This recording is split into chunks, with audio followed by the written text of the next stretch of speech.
Hi, did you know that you can send messages in Canvas? Well, you can. So instead of emailing your professor, you can send him or her a message. Let me show you how. So you want to go here to Inbox and click. And then if you see this looks like a pencil and a paper, click on that. We're going to compose a message. That means write a message.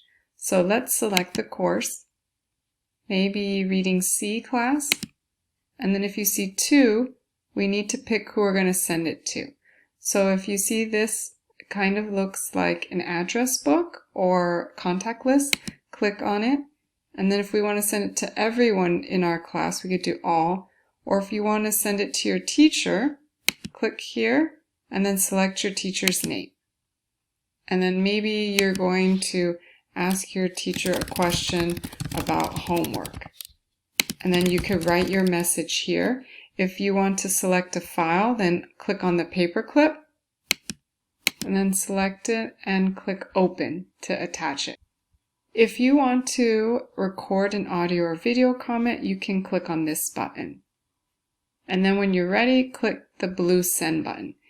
You can also send a message to one of your classmates.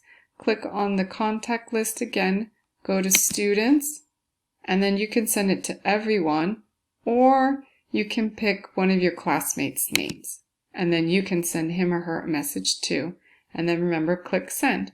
It's as easy as that.